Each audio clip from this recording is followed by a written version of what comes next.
আজ খুব সকালে আমার ঠাকুরদা আমার ঘুম ভাঙিয়ে নিয়ে আসলো হাটে, মানে রাজারহাটে। আর যারা যারা আমার আগের ব্লগ দেখেছো তারা এই রাজারহাটের বিষয়ে অবশ্যই জানো, আর যারা জানো না তাদেরকে বলে দিই, এই হাট সপ্তাহে দুদিন বসে, সোমবার এবং বৃহস্পতিবার। খুব সকালবেলায় বসে এই হাট। আর এই হাটের দূরত্ব আমাদের বাড়ির থেকে প্রায় 6 কিলোমিটার।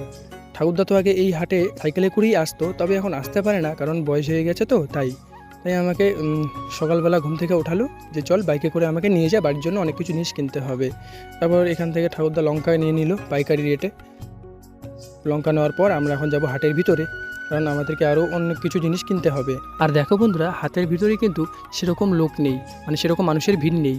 আসলে বন্ধুরা, এই হাট সকালবেলা করে রাস্তার দিকে হয়, আর বিকেল এবং সন্ধ্যাবেলা হাটের ভিতরে। আর মানুষের দৈনন্দিন জীবনে যা যা প্রয়োজন তাতে এই হাট থেকে কম বেশি সবই পাওয়া যায়। যেমন ধরে নাও পাইকারি রেটে সবজি, তারপর জামা কাপড়, আরও অনেক কিছু। ভিতরে এসেই ঠাকুরদা চলে আসে জাল হাঁটিতে, মানে এখান থেকে ঠাকুরদা জাল নিবে মাছ ধরার জন্য। তো যে জালটা আমরা খুঁজতেছিলাম সেই জালটা ছিল না। দোকানদার বললো বৃহস্পতিবার আসতে, বৃহস্পতিবার দিয়ে দিবে। আর এখানে এসেই দেখি পুরে অনেকগুলি পাখি চেঁচামেচি করতেছে। একবার এদের চেঁচামেচির আওয়াজটি শুনে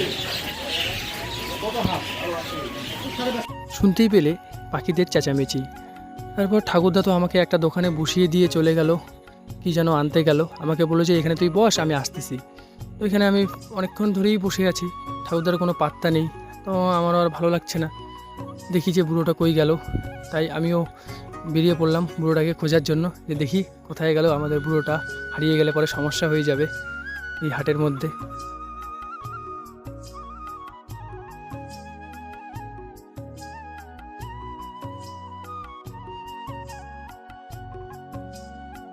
অনেক খোঁজাখুঁজি করার পর দেখি ঠাকুরদা এখানে এসে মাছ নিচ্ছে, মানে দেশি মাছ, যেমন পুঁটি, ডাইকা, শৈল, মাগুর ইত্যাদি ইত্যাদি। আমি নাম সেরকম জানি না। তারপর আমাদের বাজার তো প্রায়ই শেষ। তারপর আমরা বাড়ি যাওয়ার জন্য বের হই। কিছু দূর এগিয়ে এসে দেখি যে ট্রেন আসবে, রাস্তা বন্ধ। তো কিছুক্ষণ দাঁড়াইতে হবে, কিছু করার উপায় নেই। এগুলার ভিতর দিয়ে যাওয়াও যাবে না। অনেকেই আবার সাইকেল নিয়ে ভিতর দিয়ে যাওয়া আসা করতেছে, তবে এটা ঠিক নয়, এটা আইনতভাবে অপরাধ, কারণ ট্রেন যখন তখন আসতে পারে। তো বন্ধুরা, প্রায় 10 মিনিট দাঁড়ানোর পর ওই যে ট্রেনের মাথা দেখা গেল।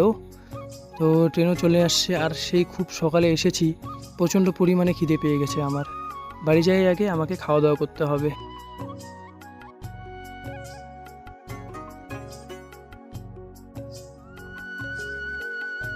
আর ট্রেনটা বেশি বড় ছিল না, তাই তাড়াতাড়ি চলে গেল। এদিকে গেটও খুলে গেল। আর বন্ধুরা, আজকে ভিডিওটা এতটুকুই। আর ভালো লাগলে লাইক করে দিও, আর কে কে রাজারহাট এসেছো কমেন্টে জানিয়ে দিও, আর আমার পেজে নতুন হয়ে থাকলে ফলো করে দিও। দেখা হচ্ছে নতুন কোনো ভিডিও নিয়ে।